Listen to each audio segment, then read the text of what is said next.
Welcome to the Spinwhiz Comic Show. Whoa. From Raleigh, North Carolina. Join us for exclusive interviews with the publishers bringing you the newest titles in indie comics, webcomics, movies, and more. No way.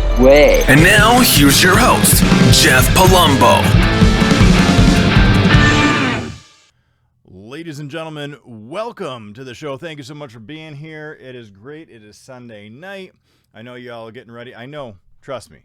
I've been getting emails and crazy messages and DMs about Jeff.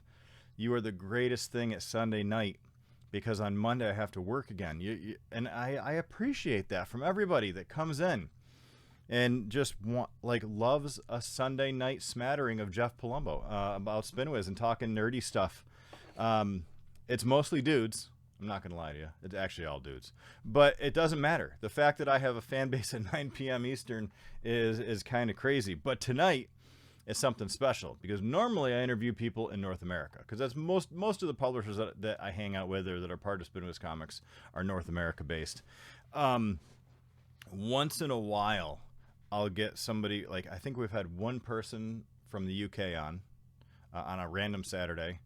But this time, special treat. Special treat all the way from around the world. He is a brand new publisher with us. He's the owner and creator of Super Serious Comics. He's already got some content on Spinwhiz Comics that I'll share with you. And then he has a kick-butt Kickstarter that you have to know about. He's calling in from Australia. So I had to give him the time as much as he needs. I'm going to bring him in. Ladies and gentlemen, please say hello to Mr. Morgan Quaid of Super Serious Comics. How are you, Morgan? G'day. Going well. Good morning to you, sir. Thank you, and good Sunday evening to you. Well, thank you very much. Yeah, I love the guitars in the background. Thanks, man. Yeah. I do a lot of music separate to the comic stuff, and that's the neater part of the studio. The messy part is there, and nobody sees that. With all the recording stuff and instruments strewn everywhere, and squirrels. And no, we don't have squirrels here, but yeah, animals, all sorts of stuff. Yeah. Wow, is that what you do full time? Are you a musician? I don't do it full time, but it's how I fund a lot of the comic projects and the artwork and that sort of stuff is through music for film and TV, and occasionally I'll work with indie recording artists and all of that sort of stuff and producers and yeah. Holy cow. Yeah. Talk about multi-talented. Holy smokes. That's amazing. Well, if you ever need a VO guy, you know where to find me. Yeah. I frequently do. Although I don't know if they're gonna like I think it's called a Yank accent. Hey, look, I mean the video that I put together for this campaign, I had to get a friend of mine who's Canadian, kind of American accent adjacent, close-ish, because I can't do it. I can't do a 16-year-old American female voice. It just comes out sounding like Witchy Poo or something like that. Like I can't.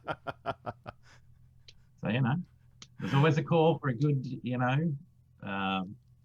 solid American accent, heroic figure. And then I can do the villain from Australia or maybe a bit of a British accent. That's great. Yeah, I can't do an Australian accent.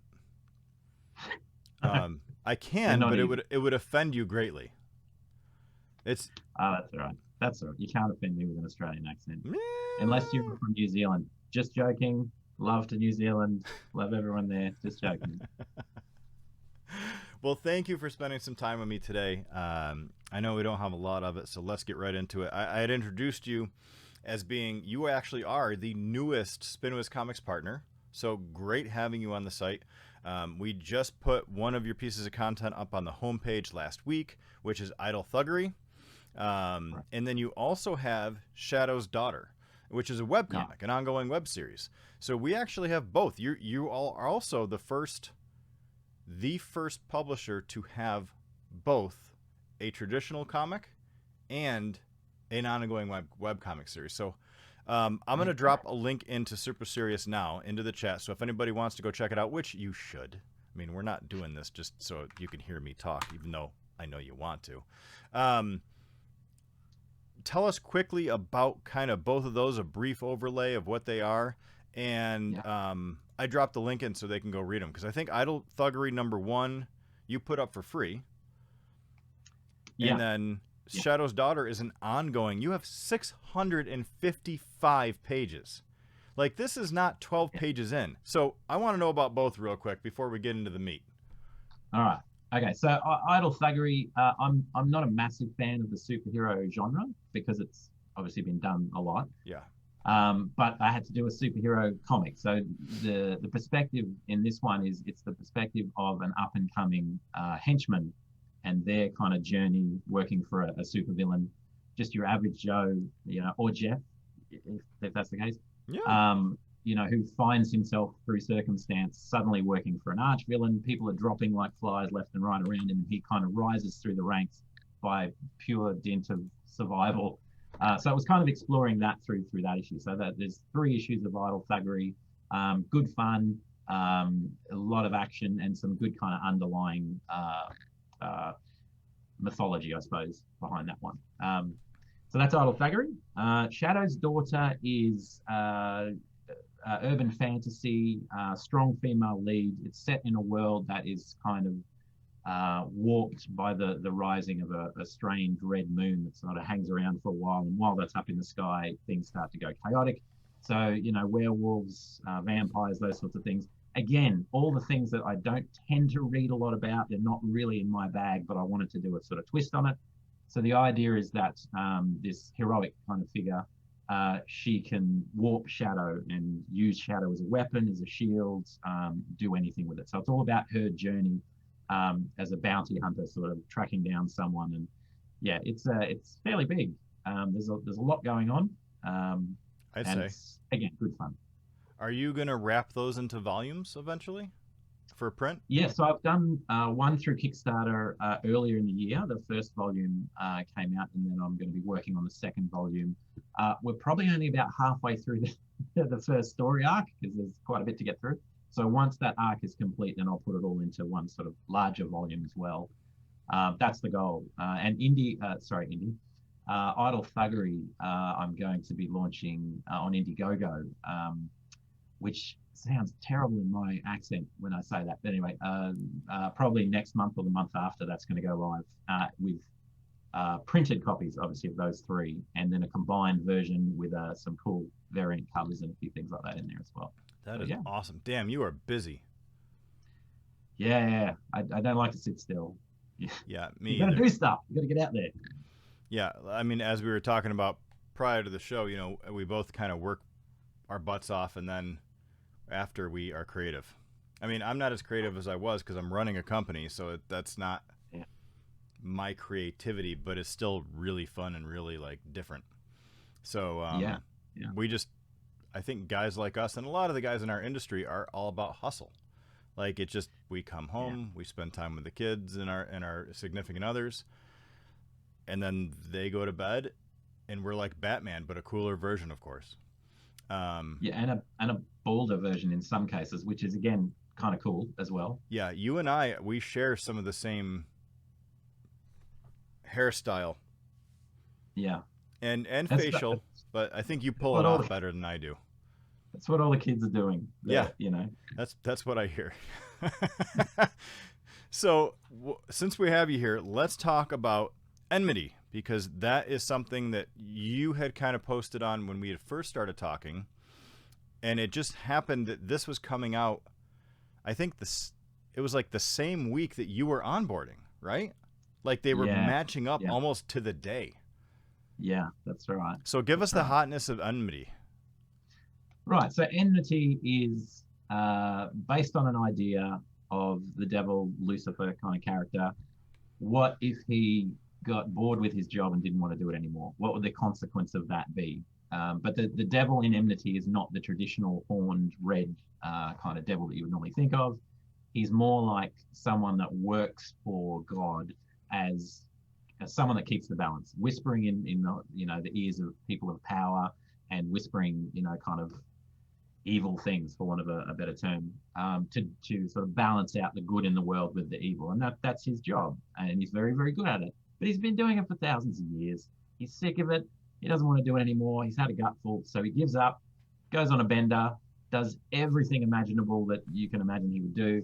Also sleeps with a bunch of women during that bender, and one of those women happens to get pregnant.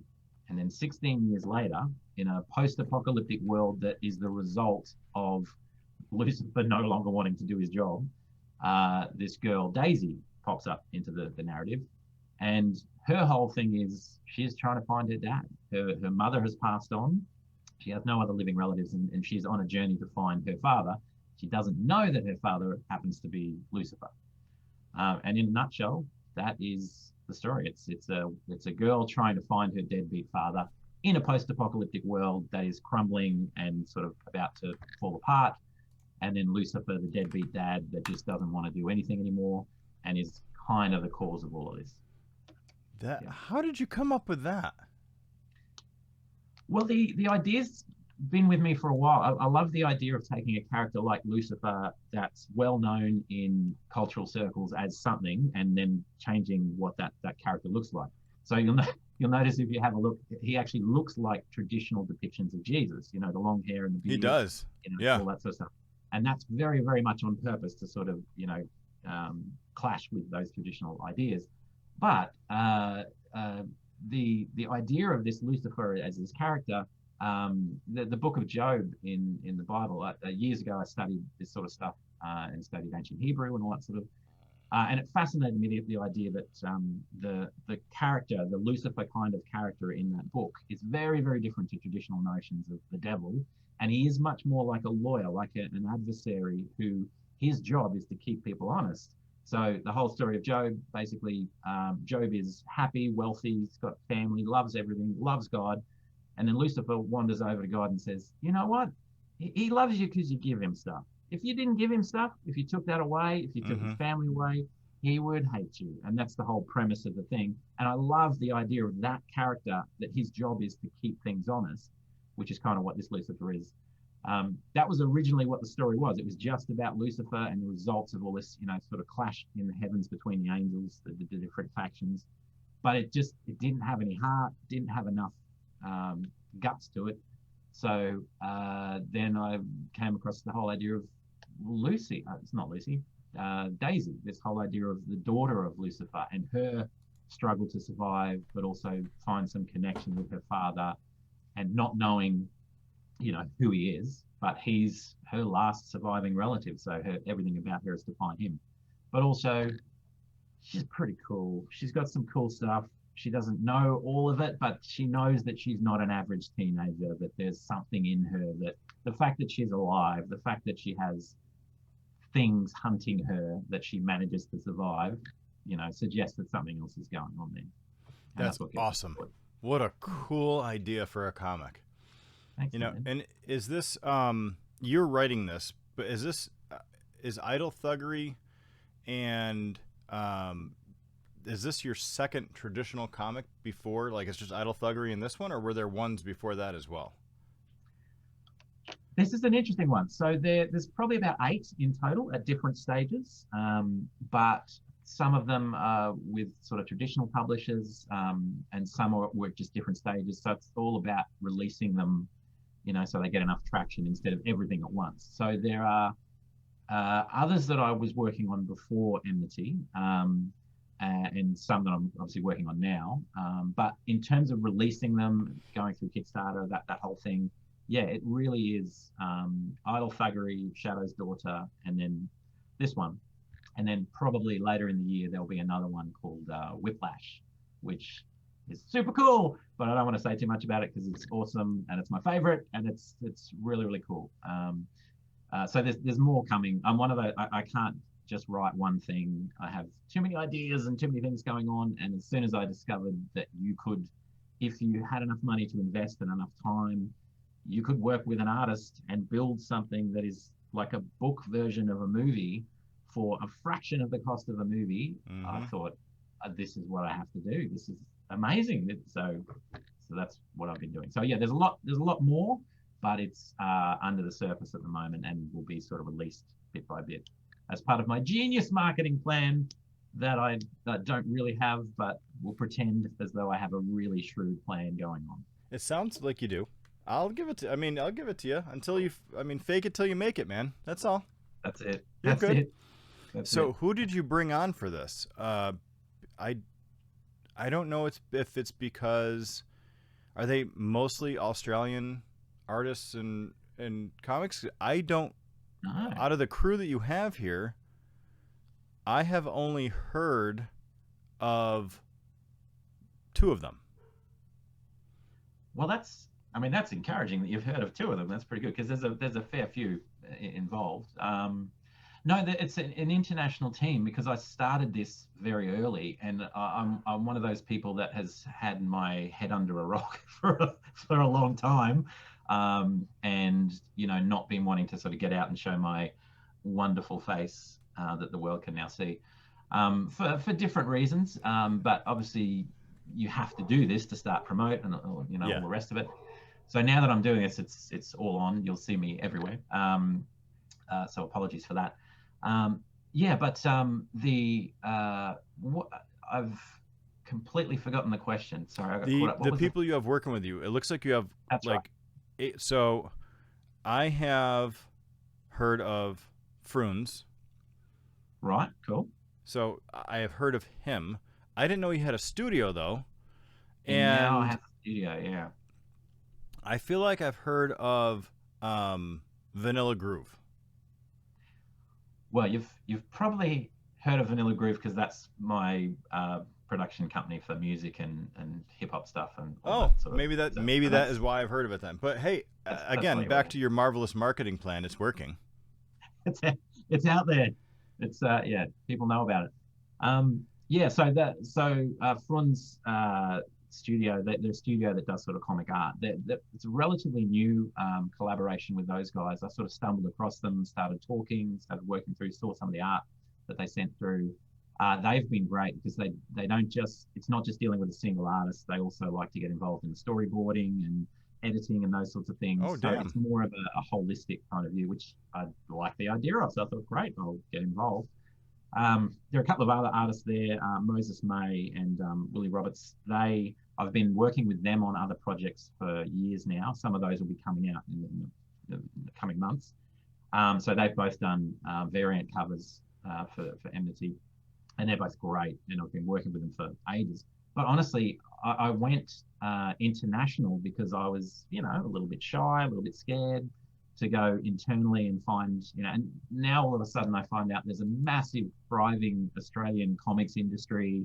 Now I'm connecting with artists and other, creators and writers. So now I realize, I should have gone that way first. But it's one of those things that you do what you're comfortable with. And at the time I was comfortable reaching out on the internet. And having said that, they're a great team, really good to work with, and just some amazing artists. And they're all slightly different, which is really cool. They just have a slightly different look and feel to what they produce, which is That's great. awesome. Well, sometimes it's easier going through a studio just because you have somebody to hold accountable. I've heard horror stories, and I've had a couple myself doing my comics or comic that ended up having to be like the 3rd rendition of, because people just kept bailing. Even though I was paying, people just kept bailing out, or they just, a better offer came in and now I'm working on this. I'm like, that's not. So if you go through at least an agency of some sort, usually they're a little bit better about holding people accountable and being like, no. You've got a deadline. You have this, like you have a manager there that if they're any good.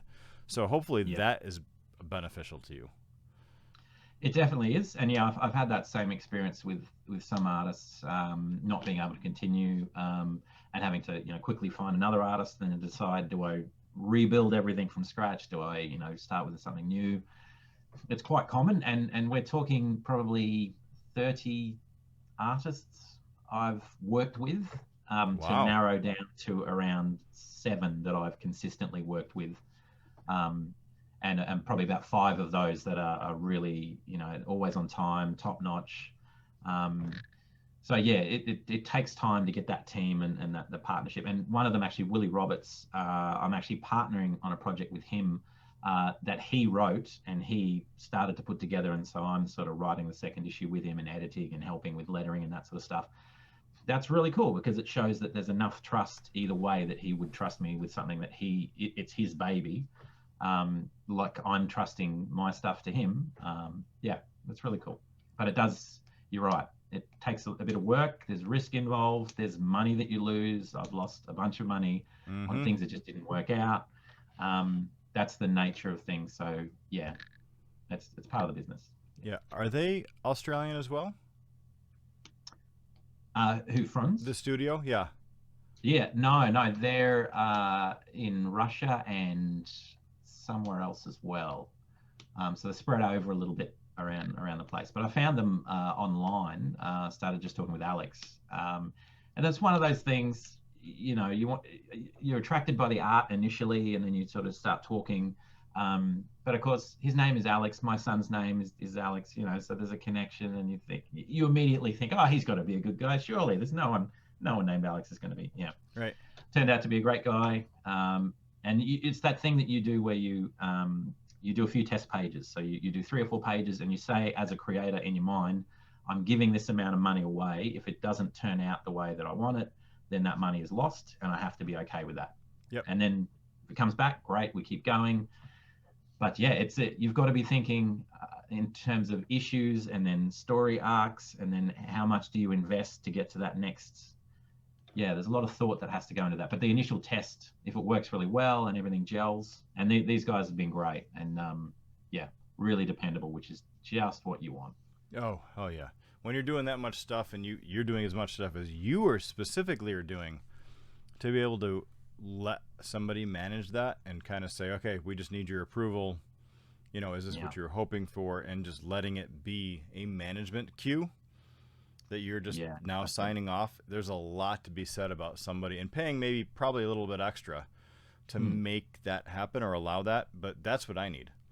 Like in my next comic, even though the editor is already on board, she and I are going to find basically a group that can just do it, because I don't have time. Running a company full-time, working full-time, I can't be part of 100% part of the process. I need somebody to be able to be pushing that instead of me being like, did you give me a page?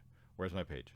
What's going on with the page? Like, been there, done that. Yeah, and you want to be presented with something that you could look at. So most of the time with these guys, honestly, I've written the script. I have an idea of their art style. It all kind of works fairly well. They'll come through and say to the whole group, all the artists involved and me, what do you think? What's your view on this? And I'll be the person with the least to say most of the time, because that looks great. That's fine. That's exactly kind of what I was thinking. But then they'll make comments and let's change this and what about that, and which is great. So the product ends up being better. Ultimately, I get veto, power which way it goes. Right. But most of the time, their suggestions are better than mine anyway. So it's kind of like you're paying for that expertise as well. It's great. Certainly in my experience with Frunz anyway, it's been a great experience.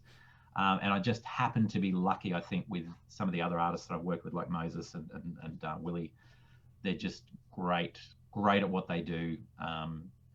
And yeah, and I mean, it's beneficial for them as well, because they know any project that I'm on, I love their art so much, I'm going to get them to do at least a variant or two, maybe a few other things. They're going to be involved in everything that I do because, so there's plenty of work, which is important for an artist because, Yeah, and there's so many idiots that when you finally find a couple that you like, you feed them work.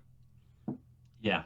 And they know that. But that's why there's a set of really, really good artists and colorists and letterers that I don't even really know them anymore. Like, I know who works with who because of what I do.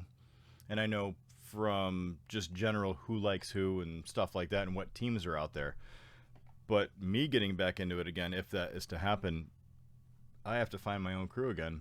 But if I like them, knowing how much I see on the other side of things that blow up or things that don't work out or legal stuff, man, I can find a couple people. I don't care if they're male, female, who cares? Like, I don't care. If you can put ink on a paper and color it and make it look pretty and it looks good and people like it, I don't care who you are. Bring it. You're hired, and I will keep feeding you as much as I can, just because they're so hard to find good people. Yeah, spot on. That's 100% right. You've got. I mean, it really is.